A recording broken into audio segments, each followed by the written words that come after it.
Hola party people, I'm interest here. How's it hanging everyone? I hope y'all are doing wonderfully today.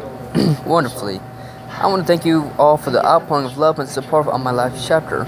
It was truly staggering. So thank you. Yeah, you guys rock. Thank you all so much. One thing I've been meaning to address for a while. This only applies to my lovelies on dot. You leave a review as a guest and ask a question, I have no way of responding to that review. I can only message you if you have a fanfiction account. So if you have any question for me, either create an account or shoot me a message on Tumblr. Shameless plug, my URL is javis2727. I'll wait there to get back to you as soon as possible. I'm going to shamefully throw my Tumblr URL in here as well, in case someone needs an essay edit or something. I think that's it this time. See you on the flip side. Hey, once again, thanks for all the love and support. Can't begin to describe how much that means to us. Love you all. Chapter 19. Judy Puff. Hey Nikki, I enthusiastically, spotting him from a distance. The fox was leaning against a brick wall outside a coffee shop, fiddling with something on his phone. His ears swiveled around towards my voice. Once he spotted me, his face broke into a broad grin. Carrots! He had his arms out, that adorable smile still on his face. I leaped into his arms, giggling as he caught me and held me just under his chin. I buried my head into the scruff of his neck, surrounding myself with the warmth of his fur. It felt so good to be in his arms, so good to be so close to him. He set me down, still beaming at me. So, shall we? I asked, gesturing towards the coffee shop's door. Turning my back to Nick, I began walking in the direction of the front of the door. Suddenly, my paw was grabbed, yanking my entire body backwards. I spun my hand around to look at Nick, wondering what he was doing. Nick, what are you... Nick? His expression had completely changed. The charming smile he wore just seconds earlier was replaced by a snarl. Nick, what are you doing? I tried to pull my arm out of his grasp, but was unable to. Nick, let go of me. I pulled harder, but his grip only seemed to tighten. Someone help! I yelled at the man who was walking down the street, but they seemed oblivious to my predicament. A low growl emanated from Nick's throat. His hot breath hit my neck, sending a series of shivers down my spine. All my instincts were telling me to run, to get away from a predator. I turned to face him. Nick, stop! This isn't funny! I yelled sternly. My breath began to quicken in terror. His jaw snapped on my neck ferociously. Thankfully, I had enough time to duck out of the way and punch him in the stomach. He was stunned just long enough for me to slip out of his grasp. Breathing heavily, I started running. I could hear him behind me, getting closer and closer. My feet slapped against the pavement, sending hollow echoes as I turned into an alley. I tried to push myself to go faster. I could feel him growing even closer. His snarls ringing louder and louder in my ears. He was gaining on me. Next thing I knew, a sharp pain ran down my back as his claws ripped through my flesh. My body hit the ground with a yelp of pain, my back stinging from where his claws ripped through me. I lifted myself on all fours, trying to crawl away. I heard him growl. I braced myself as he leaped on me. His body fell on top of mine, pinning me on the ground. His nose was inches from mine. He started rumbling as I looked into those eyes I knew so well, yet seemed so devoid of the fox I loved. Nick, whatever's happening, please don't do this. Please, I begged him. His expression remained unchanged. He lunged his muscle on my neck, seizing my flesh in his mouth. I tried to gurgle something out, but was unable to do so. The world around me began fading to black, my breath becoming more shallow with each puff of air. The last sounds to hit my ears were his bloodthirsty snarls, followed by the slow dripping of my blood pooling onto the pavement. I sat straight up in my bed, shaking and breathing heavily. I was in a cold sweat. I could feel the beast creeping down my back.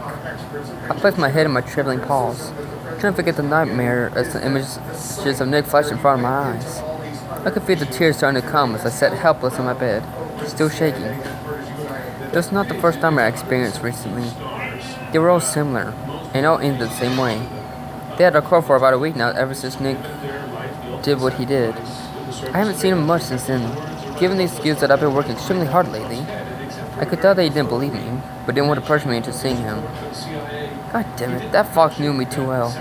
He could always tell when something was wrong and when to give me space. I felt bad for feeling the way I did, but after what I had seen him do, even to someone like Dylan, he hadn't felt the same to me. It wasn't the way he was acting when around me, of course. He wasn't more aggressive. Something just felt off. I glanced at my clock. 2:27 a.m. Well, at least today is Saturday. Wait, today is Saturday. I felt a pit form in my stomach. I had promised to meet Nick in Chunchertown on Saturday. For what or why, I didn't know. How could I face him after what I had just seen? Nick puffed. I hadn't been this nervous for a day with Judy since our first one. I had barely seen her in a week. I missed her so much. It was almost unbearable at times. In the brief moments I was able to see her, she seemed cold and distant. She kept flinching at my every move to touch her.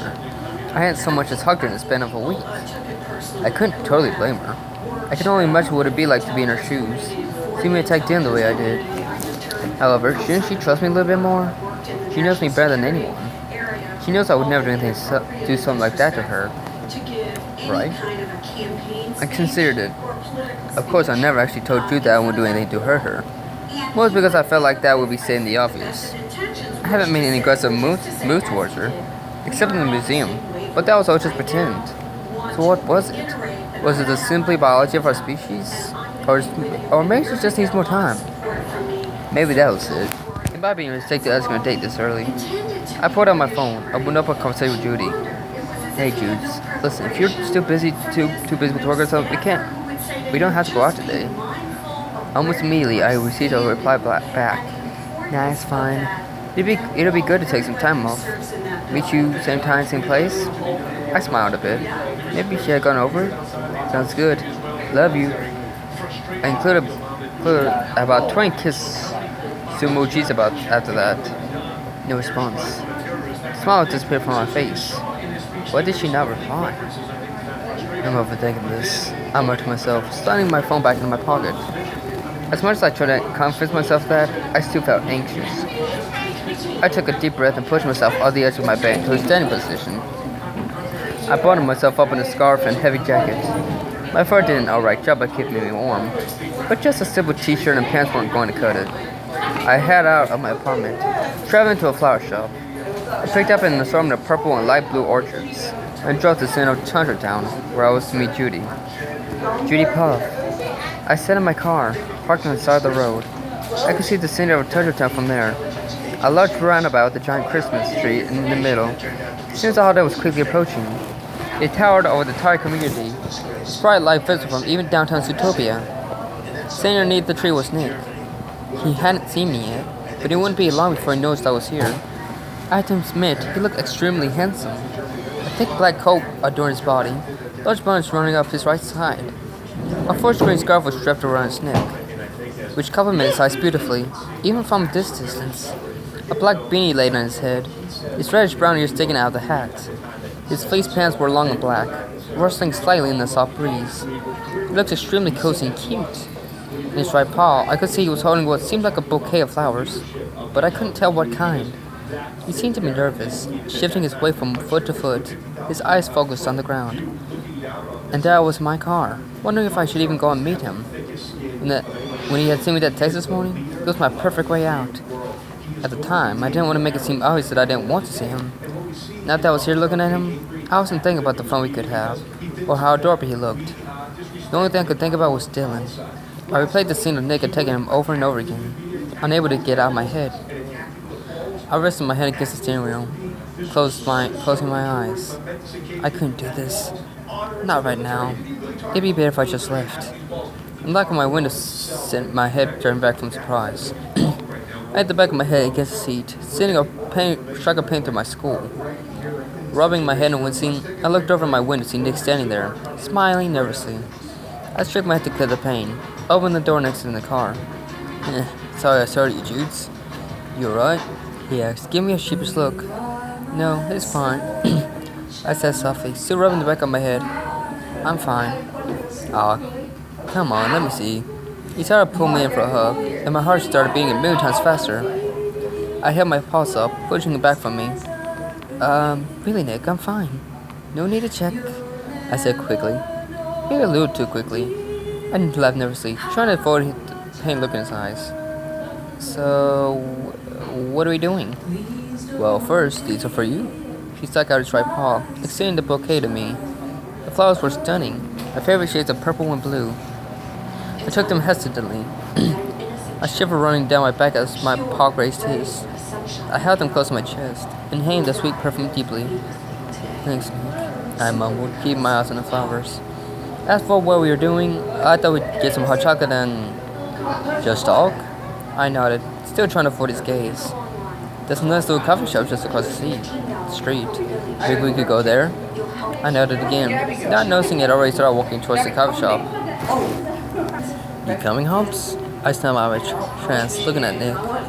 Yeah, coming. I started to catch up to him, now walking along his side.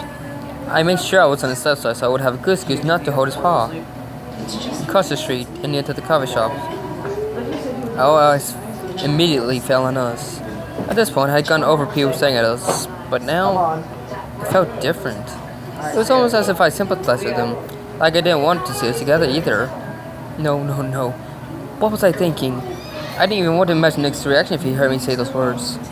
What was wrong with me? I shuddered, trying to think about something else. Anything else. I'll order the hot chocolates. You go find a place to sit down. I'll meet you there. He smiled warmly, but his eyes conveyed a different emotion. As he turned around, his tail brushed against my legs. I shivered again, but not because we were in Tundra Town. I picked out a small round table by his window. I sat down and rested my head on my paw, staring at the stunning tree. It was starting to get dark, making the tree seem even more dazzling. I sighed softly and waited for Nick to come back. Here you go, Cottontail, he said, popping a hot cup down in front of me, giving me a small along with it. Hang on, gotta go back for mine. One paw alive, am I right? He came and I could chug at his joke, which I returned quickly. His eyes fell again, but disappeared as he turned back to the counter. The air felt extremely frigid. Even the hot chocolate didn't seem at the same amount of warmth.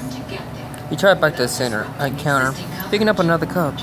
He brought it back to our little table and sat down in front of me. So, Garrett, what's going on with you? I haven't really been able to see you recently, he asked, swallowing a small sip of his drink. Yeah, sorry about that. Bulk has been keeping me really busy this last week, I responded, sipping my cup as well. Even now, lying to him felt wrong. His eyes narrowed a bit, the sorrow growing his green rings. Interesting. I asked Bo to go easy on you after he paused for a moment. After I was suspended, and he agreed, so one of you assigned to me. I swallowed the lump in my throat. I don't know what to tell you. His expression softened. Look, Judy, I know that seeing with Dylan must have been difficult, but he moved his paw on top of mine. Next words were out of my mouth before I even knew what I was saying. Don't touch me! Nick paused. Don't touch me!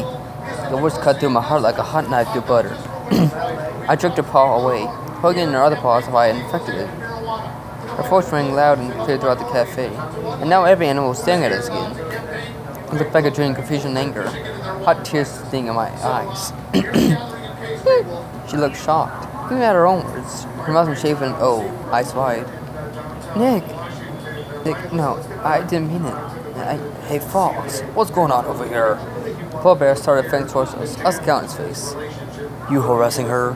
He asked me sternly. Even though he asked, the look on his face told me no matter what my answer was, it wouldn't change a thing. No, sir, I managed to choke out. He was standing in front of me now, staring down at me furiously. Was he harassing you, ma'am? He turned towards Judy now, his tone much more soft and caring. No, sir, he's my boyfriend. The polar bear chuckled a bit. Who? Him? He pointed a large finger at me, seeing Nessie look my way. He forced you into that? Trick you into thinking that? He is a fox. They're known to do things like that. No, sir. Really, everything is fine. If he's your boyfriend, why'd you yell at him not to touch you? She seemed at a loss for words, stuttering and stumbling over her words. Just as I thought. He said he turned back to me. The same dirty look was pleasant on his face, expression shining through his eyes. You, fox. You need to leave. I don't want to have to force you. Other animals in the cafe were still staring at us. No, sir, please. This is all just big understanding, Judy cried. It is okay, sweetie. Let the predator handle it, he retorted, silencing Judy. Well, Fox, what's it gonna be? I hung my head, stepping down from the chair. It wasn't worth arguing. No one wanted me here. None of the animals staring at me. Not the polar bear, and certainly not Judy. I saw her pull up in her car, staring at me as if she was trying to decide whether to stay or go. I had noticed the way she pushed up on me when I went in to give her a hug. The way she made sure she was on the left side of me. but she seemed distant, not really talking to me at all. It was clear I was no longer welcomed in her life. At least, not right now. I sulked away, trying to avoid eye contact with animals in the cafe. No, Nick, don't go. Hey, let go of me. I turned back to see the polar bear holding Judy back. Every bone in my body was telling me to listen to her, and to give that polar bear a piece of my mind for touching her. But now, I wasn't even allowed to touch her. I shook my head, turning back towards the door. No! Please, Nick, don't! Please! I didn't listen. Those desperate pleas were beckoning me back, but I couldn't allow myself to give in. Not after the way she had been acting. I walked out the coffee shop. Silent tears flowing down my face. Judy paused. Oh God, what had I done? How stupid could one bunny get? I couldn't erase the look on his face after I yelled at him. It was burned in my mind, appearing every time I closed my eyes. The hurt I caused him was eating me up inside. How could I be so stupid? I put the covers over me, wrapping myself up in bed, wishing he was here next to me. I pulled out my phone. It was 11:30 p.m. Should I text him? No, this was not something that could be fixed from a simple text message. Still, I needed some kind of connection with him. Hey, Nikki. Can I see you? No. An almost immediate response. Nikki, please. I know that what I did was inexcusable. I just want to talk to you. I miss you. Don't seem like it. Didn't seem like it. Ouch. I suppose I didn't want to admit it. He was right. I don't know what you want me to do, Nick. I want you to let me know when you're not afraid of me. Then we'll talk. I tensed up. Tears began filling my eyes, leaking onto my pillow. Nikki, I don't know what to say. There's nothing to say. I'm sorry. I know.